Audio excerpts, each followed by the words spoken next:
This video is kindly sponsored by Babbel. So Babbel is a language learning app that has tons of tools to help you learn a new language.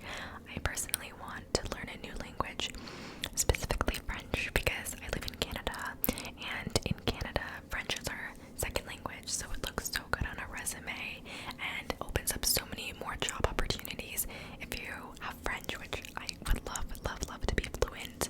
And Babbel is the perfect place for me to learn French for so many reasons. And the first one being that they teach you phrases for real life situations. So I find that in school, when I took French in school, it never really prepared me for an actual conversation. But with Babbel, you're learning real life situations and phrases that you would use in real life. The lessons are super fun and engaging, so you can learn the language in as little as 3 weeks, and you're not sitting there being bored like at school. And the lessons themselves were created by real language teachers, so there's no AI or anything like that. I think my favorite thing about Babbel is the amount of variety that they have for learning. So, for example, you have the option of podcasts, games, live classes, and much more with your subscription. So because everybody learns in different ways, right? So Babbel recognizes that and provides a wide variety of ways for you to learn your new language. Even after the first lesson, I'm able to say bonjour mes amis, ça va, which means hello my friends, how's it going? I think Babbel is perfect for those with busy lives that still want to learn a new language because it's very structured. The lesson plans are very laid out with what you're going to learn, and the lessons are also short too. So if you don't have a ton of time, and I know that I'm super busy all the time, it's perfect because you don't have to sit there for 2 hours in class. You can do a short lesson and still get your learning in for the day. If you are interested in checking out Babbel, click the link in my description box, and you can get up to 65%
c'est